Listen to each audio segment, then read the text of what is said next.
The Prime Minister gives her first leaders' speech at the Conservative Party conference, pledging to build a global Britain post-Brexit.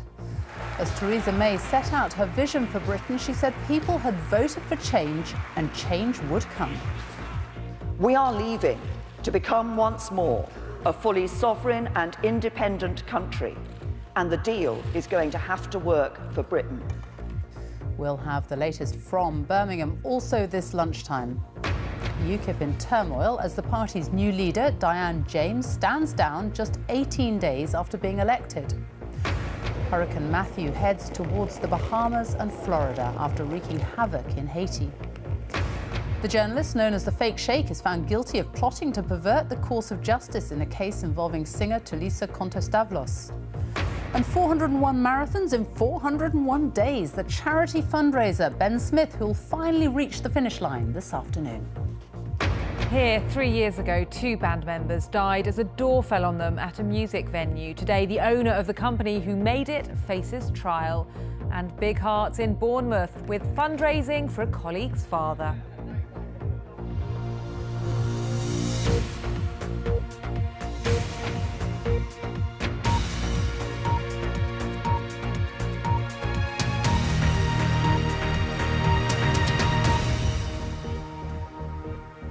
Good afternoon and welcome to the BBC News at 1. The Prime Minister has just delivered her first leaders' speech at the Conservative Party conference.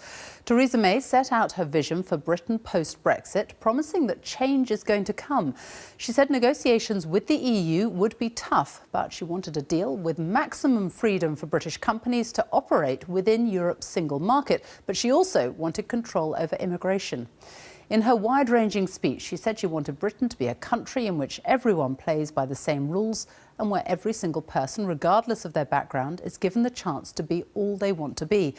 Our political correspondent Ben Wright reports.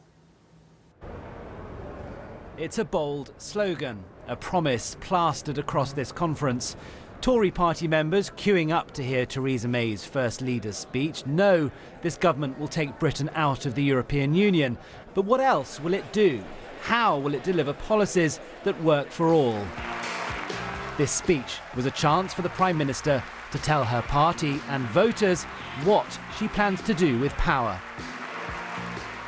I want to set our party and our country on the path towards the new centre ground of British politics, built on the values of fairness and opportunity. Theresa May said the EU referendum had marked a quiet revolution in Britain, a turning point for the country where ordinary people said they were not prepared to be ignored. It was a vote not just to change Britain's relationship with the European Union, but to call for a change in the way our country works and the people for whom it works forever. She said leaving the EU would mean the UK having control of immigration and its own laws. We are not leaving the European Union only to give up control of immigration all over again. And we're not leaving only to return to the jurisdiction of the European Court of Justice. That's not going to happen. We are leaving to become once more a fully sovereign and independent country. And the deal is going to have to work for Britain. And in a striking change of tone from David Cameron, Theresa May said government, the state, had a big role to play. A plan that will mean government stepping up, righting wrongs, challenging vested interests, taking big decisions, doing what we believe to be right, getting the job done. Because that's the good that government can do. And it's what I'm in this for. To stand up for the weak and to stand up to the strong. She said change had to come. That was the refrain of her speech. Theresa May tried to position herself against the political and big business elite, but squarely on the side of the armed forces. We will never again, in any future conflict, let those activist, left-wing, human rights lawyers harangue and harass the bravest of the brave, the men and women of our armed forces. And in a more radical break with the Tories' recent past, Theresa May rebadged her party as the Workers' Party, lambasting Labour. Let's make clear that they've given up the right to call themselves the party of the NHS, the party of the workers, the party of public servants. They gave up that right when they adopted the politics of division, when their extreme ideological fixations led them to simply stop listening to the country, when they abandoned the centre ground. This speech was a direct appeal to working-class voters Theresa May thinks Labour is losing. It was the speech of a Prime Minister who wants people who feel left behind to get behind her, as the Tory party emphatically has. Ben Wright, BBC News.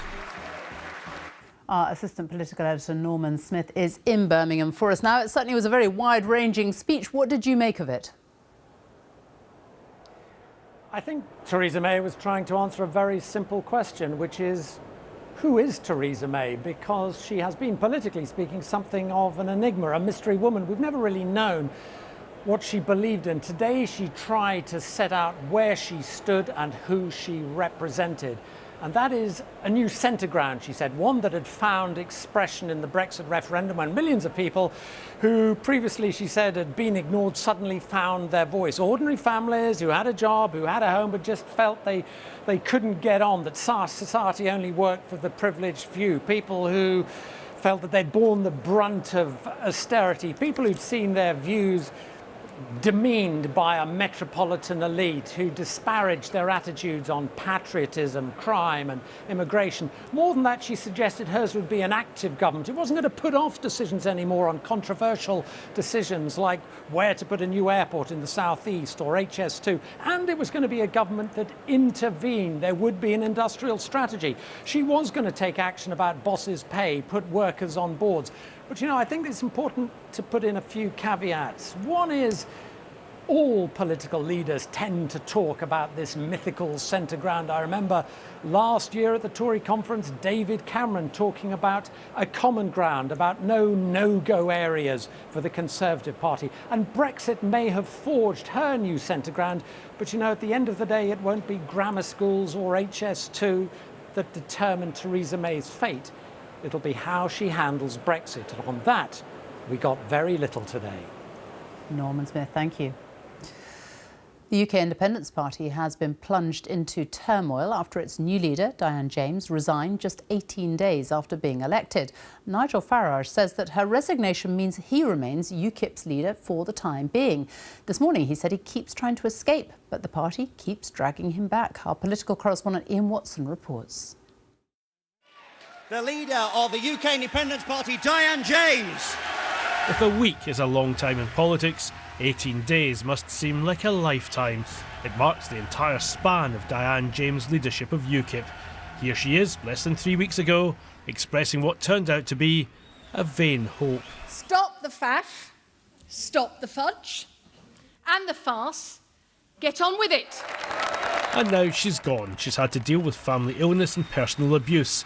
But unlike, for example, Labour's leader, she claimed she was standing down because she didn't have the confidence of some of her elected politicians. It looked like he'd bowed out for the third time, but now her predecessor, Nigel Farage, is back. But he told the BBC his return to power this time is temporary. I will continue as the interim leader of UKIP, and we will go through the electoral process. I keep trying to escape. I keep getting over the wall and running for the hills, and before I'm finally free, they drag me back. But UKIP being UKIP, there won't just be a fight for the top job. There's an argument over whether he should even be interim leader. Some claim the party is technically leaderless after Diane James's departure. Well, it doesn't have one because she's resigned. The UKIP constitution is quite clear. In these circumstances, the National Executive Committee has the right to appoint an interim leader, which I presume it will do at its meeting on the 17th of October. So who will stand in the new leadership elections? Stephen Woolf is seen as a candidate who could appeal to disillusioned Labour voters. He wanted to contest the last election, but IT problems meant he got his application form in too late. Suzanne Evans was suspended from UKIP after falling out with Nigel Farage, but now she's eligible to stand. And the runner-up last time, Lisa Duffy, is thinking about it. With just one solitary MP and serial leadership elections, it's easy to see UKIP as a bit of a joke. So it's worth remembering that the party has more MEPs than any other in Britain and got nearly 4 million votes at the last general election. With UKIP achieving its key objective, winning a referendum to come out of the EU, and Theresa May giving MPs a timetable for withdrawal. The question now isn't so much who the party's next leader should be, it's much more fundamental than that. It's what on earth is UKIP for? The party may have to embrace more sceptical, reluctant voters if it's to continue as an electoral force. Ian Watson, BBC News, Westminster. Hurricane Matthew, the fiercest storm in the Caribbean for a decade, is moving towards the Bahamas and Florida after hitting Haiti with winds of more than 130 miles an hour. 11 people are known to have been killed and houses and crops have been destroyed. The UN says it's the largest humanitarian event in Haiti since the devastating earthquake 6 years ago. Katrina Renton reports. This is where the main bridge into Haiti's capital once stood. Now people are left stranded, effectively cut off from the rest of the island. With communications down, the extent of the damage is not yet known. People try to salvage what they can as they try to undo some of the destruction brought by Matthew. With winds that reached 145 miles per hour and unrelenting rain, some looked on helplessly after the hurricane's force destroyed their homes, leaving many who had very little with nothing. Everything in my house is wet. I've lost everything. The water took it. I won't have a chance to get it back. The UN estimates around 5 million people, half Haiti's population, have been affected in the worst humanitarian crisis to hit the country since the earthquake in 2010. And in the neighbouring Dominican Republic, homes were flattened, power lines brought down, as Matthew destroyed everything in its path, respecting nothing. Local people tried to save a man's life. We came to help him. We put out our hand, and he was alive. But as we did not have the right equipment for that kind of rescue, we decided to leave as our lives were in danger. The hurricane remained powerful as it made landfall in Cuba, and its trail of destruction is far from over. In the Bahamas, people are doing what they can to protect their homes and businesses. One need only watch television to have a sense of how potentially damaging the storm is to our country and potentially to our people. It is serious and it is potentially catastrophic. And on the east coast of America, preparations are underway. People queue for essentials in case Matthew chooses to visit them too. Prepping for the storm. Katrina Renton, BBC News. The journalist known as the Fake Sheikh has been found guilty of plotting to pervert the course of justice. The jury at the Old Bailey found that Mazhar Mahmood was accused of tampering with evidence in the collapsed drugs trial of the singer and former X Factor judge Tulisa. David Silito's piece contains flash photography. The man in the anorak hiding his face is Mazhar Mahmood, the Fake Sheikh, the master of the undercover tabloid sting. And this is what he really looks like. Using elaborate disguises, often posing as an Arab sheikh, he's lured dozens of people over the years into making revelations that have made front-page news. People have gone to jail on his evidence. But now he's been revealed as a liar. The Fake Sheikh, a convicted criminal. The story centres on the singer Tulisa and a claim that she'd helped supply drugs. But behind the headlines, there'd been months of manipulation, and a vital fact was missing: an eyewitness account of her disapproval of drugs. When Mahmood's lies about that evidence emerged, the trial collapsed. Tulisa walked free. Let me be perfectly clear. I have never dealt drugs and never been involved in taking or dealing cocaine. And the police began to ask questions, because that eyewitness was this man, Alan Smith, Mahmood's own driver. He told police that he'd overheard Tulisa's negative views about drugs in his car. But then, after contacting Mahmood, he changed his statement. Mahmood claimed He knew nothing about the statement. Then Smith revealed he'd emailed it to him. Emails, text messages, they're all wiped. Smith said he'd even dropped a car on one phone the day after the trial collapsed. Of course, this isn't the first time a case based on his evidence has fallen apart. The alleged plot to kidnap Victoria Beckham was another story with gaping holes. In total, 25 other cases have been re-examined. The actor John Alford was sent to prison based on Mahmoud's evidence. He's one of 6 cases now in the hands of the Criminal Cases Review Commission. And there are many others wanting to sue Mahmoud. What we're going to see is there are a lot of people with criminal convictions where the criminal appeals will go forward looking at the evidence that was used to convict them, but also the civil claims in respect of compensation. This is going to dwarf phone hacking in a way, because although there might be a smaller number of claims, the amount of damage that has been done to people goes back many, many years. Lost income, lost houses, lost liberty. Phone hacking, corrupt payments, this is far from the first time the tactics of parts of the press have been in the spotlight. But Mazher Mahmoud, the fake sheikh, he was the secret star. No one could touch his record for exposing alleged wickedness and deceit. But today, he's the story. A liar, a convicted criminal. David Sillito, BBC News. Almost 6,000 people were rescued from the Mediterranean yesterday. They were on board boats trying to reach Europe from the Libyan coast. It's one of the largest number of people rescued in a single day since this migrant crisis began. And the rescue operations are continuing today as thousands more people try to cross the sea. It's thought the new surge is due to people smugglers taking advantage of calmer weather, as Richard Galpin reports. Thousands of refugees and migrants are still trying to reach Italy. This group of Africans just the latest to be rescued off the coast of Libya.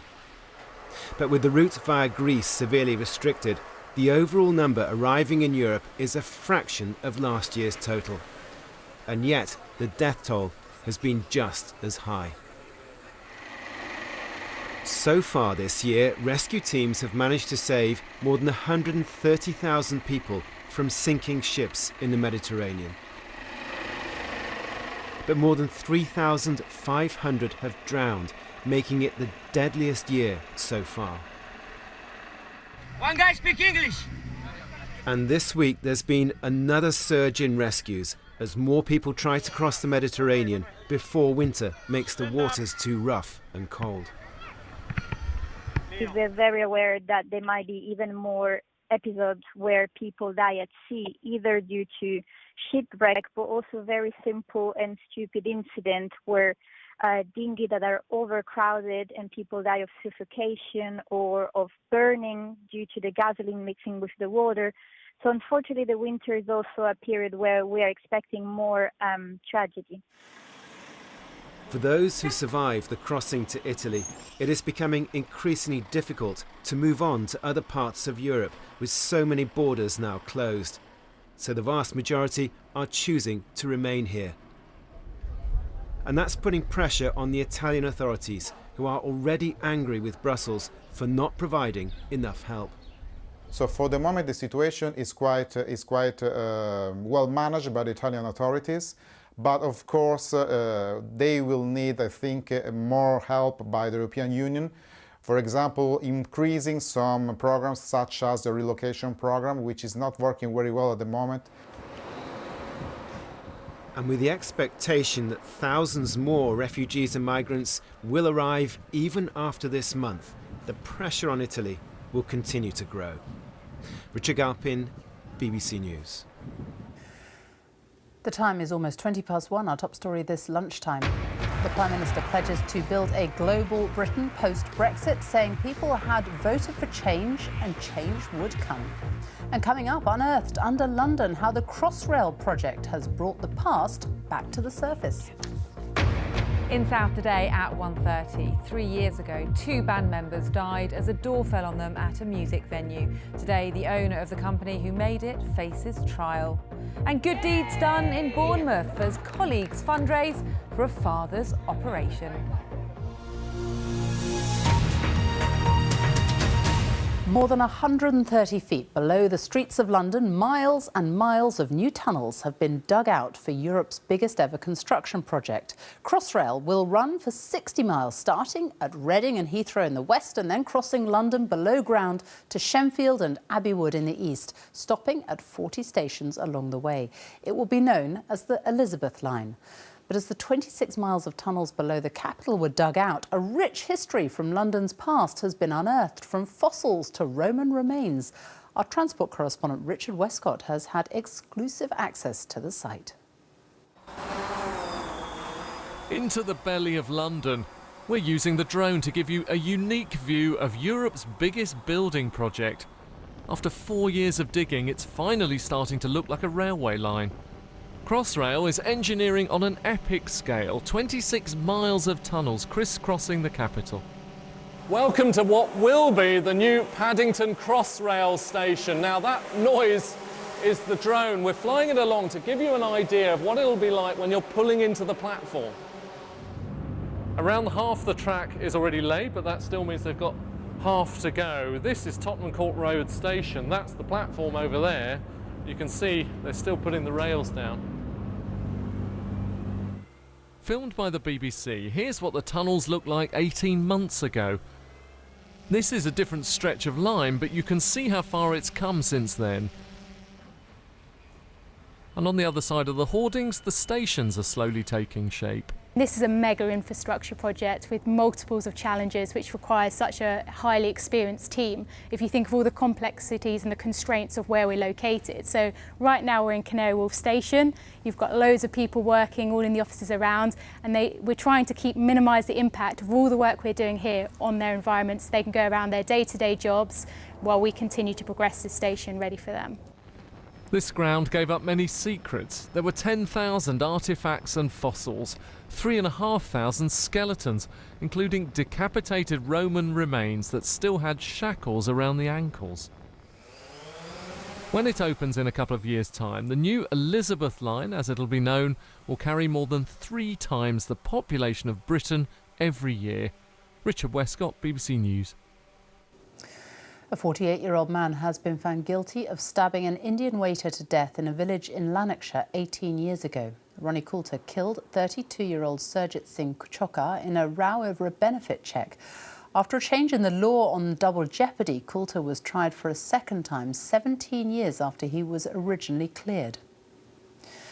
Shares in Tesco have risen sharply this morning after the company posted another rise in sales over the past 3 months. They're up nearly 1% on this time last year. However, half-year pre-tax profits have dropped by 28% to around £71 million. But the company says it's still on track to make £1.2 billion in profits for the whole year.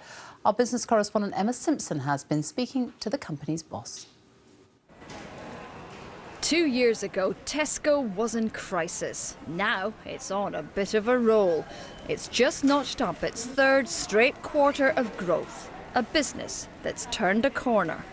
We are winning shoppers back who may have gone elsewhere. You'll see in the results today that we show that there are 200,000 people more shopping in Tesco than there were a year ago. So actually more people are buying more things at Tesco as we improve the quality of service, availability, the range and the price. So what's next for Britain's biggest retailer? Well, it's finally talking of bigger profits. A big part of that, it says, is simplifying the way this business is run. It's also going to cut costs by £1.5 billion over the next 3 years. And it also hopes to make a higher margin on all the stuff that it sells. But can it deliver when this industry is so competitive? Shoppers, wherever they go, have been enjoying falling food prices for more than 2 years now. But when will prices start to go up? Not least because the weaker pound will eventually make imports more expensive. I honestly don't know. There are some pressures. Commodity prices, exchange rates will bring some pressure into the marketplace, and historically that has seen prices rise. But I stress our approach at Tesco is to work ourselves and with our suppliers to try and offset those pressures through productivity and other things so that prices don't rise. That's not going to be an easy task for Tesco or the other grocers as they try to grow sales and make money.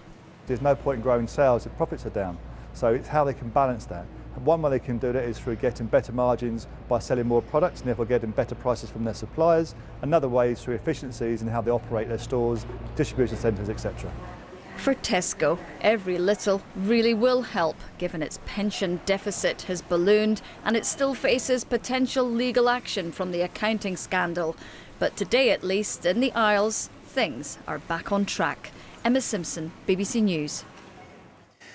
Now, working from home or working part-time, is flexible working reserved mainly for the well-off? New research suggests it is, with people who earn more than £70,000 a year almost 50% more likely to work flexibly than those earning less than £40,000. Our personal finance correspondent Simon Gompertz reports. Is it fair if lower earners have less scope to refashion their working hours to suit children or caring? I'm just putting the first coat of colour on. Kelly has just set up her own beauty salon in Lymm in Cheshire after chucking her job. Once she'd had kids, she says the school she worked at gave her 6 months flexible working, then wanted her to come back full-time. I wasn't prepared to go back to working, you know, leaving my house at 7 in the morning, getting back at 7 at night, never seeing my children, having them dropped off at every breakfast club and after school club. Does it make sense to you that the less people earn, the less they seem to be allowed to work flexibly? No. The cleaners, the school teachers, all of those people who are doing face-to-face work that the people behind the scenes rely on, but yeah, it's the people behind the scenes who can have flexibility, and that's really unfair. Of working parents earning over £70,000 a year, more than 2/3, 69%, work flexibly, while of those on under £40,000, fewer than half were able to, according to the charity Working Families. Flexible can mean different hours, term time working, part-time, working from home.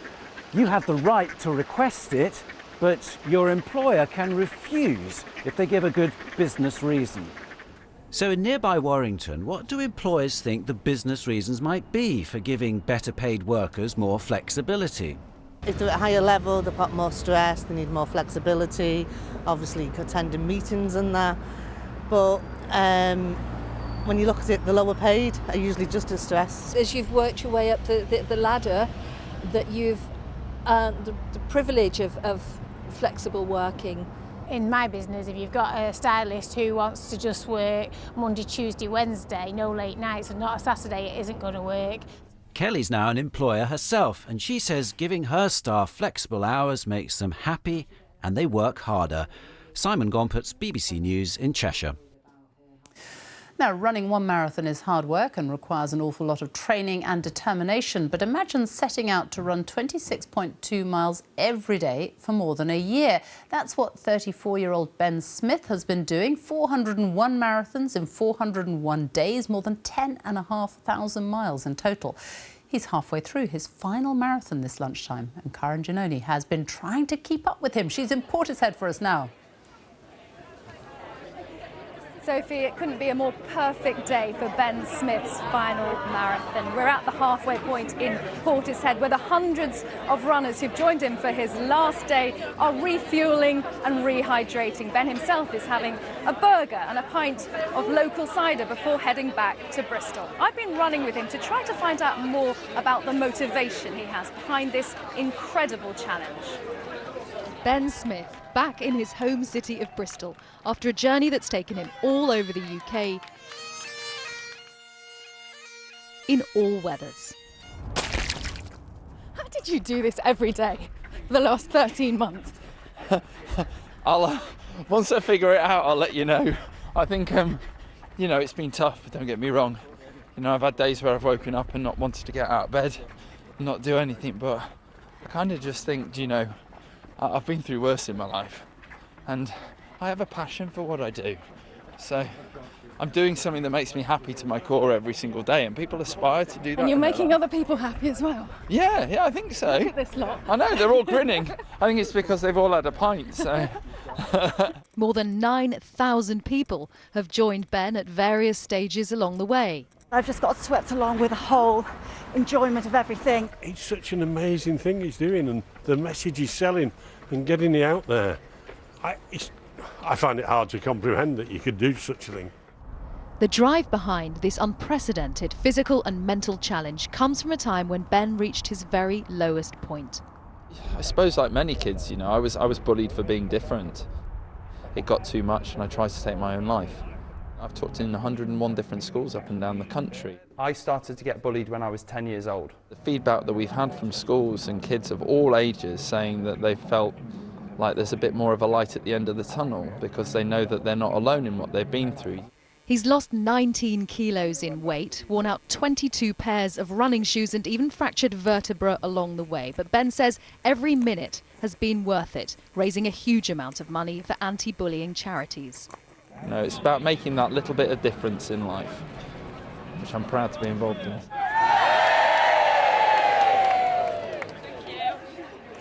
Well, Sophie, in the last few minutes, amazing news for Ben's final day. He's just announced that his target of raising £250,000 for anti-bullying charities has been reached today. So after covering the equivalent of London to Sydney over the last 13 miles, his aching legs are going to be setting off back to Bristol with an extra spring in their step. Karen, thank you. Time now for a look at the weather with Matt Taylor. Hello. Good afternoon. Not bad weather there, what you said from, wasn't it? But certainly compared to conditions the other side of the Atlantic, weather in the UK at the moment is fairly benign. What is happening? Well, it's all down to a large area of high pressure stubbornly sitting across Scandinavia, not moving anywhere, almost acting like a weather bouncer, stopping any rain-bearing Atlantic low-pressure systems reaching our shores. And so the story doesn't change a huge amount over the next few days as far as dry weather's concerned. But running around that, we've got little areas of colder conditions.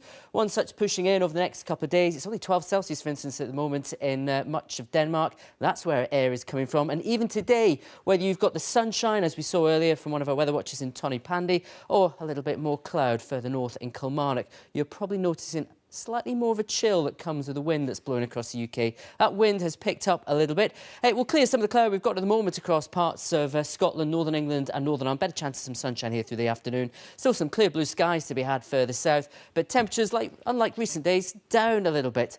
Still reaching the mid-teens, though, for many. Now, the breeze picks up further through tonight. That will bring areas of cloud back in from the North Sea, much like it did last night. Most places staying dry once again, just an outside chance of a shower into eastern coast of England. The breeze keeps the temperatures up for many, but with some slightly lighter winds than we've had over the past few days. Wales and the southwest, it may be a little bit on the chilly side here to begin with. But the winds, as I said, that little bit lighter, a bit of sunshine around as well. Cloudier conditions compared with recent days across the southeast and East Anglia. And with that wind blowing, you'll probably keep the morning jacket on a little bit longer tomorrow, even once the sun has come out. And there will be some sunshine around just about anywhere across the country to begin with. The best favoured spots will be in the west, sheltered from that breeze. You should all get away with a dry rush hour too. But through the day, the cloud will thicken up every now and again. Eastern England, particularly Lincolnshire, East Anglia and the southeast, to threaten 1 or 2 showers. The emphasis, though, continues with the dry weather. The cloud breaks up at times. You'll all see some sunshine every now and again. But with that breeze continuing to pick up, that colder air moving in off the North Sea, temperatures will fall away even further. Most only around 13 to 15 Celsius by this stage. As for Friday, while the wind is still there, coming in from a more easterly direction, greater chance of 1 or 2 showers across central and eastern England in particular. Still a lot of dry weather around, varying amounts of cloud, bit of sunshine, best of which will be in the west. And you'll notice not a huge amount changing into the weekend. A few showers to come, especially across some eastern areas, but there'll still be a lot of dry weather too, with the best of the sunshine in the west. And if you want to know more details about Hurricane Matthew, Thomas has more on the BBC weather website. Matt, thank you. That's all from us. Now on BBC One, it's time for the news where you are. Bye-bye.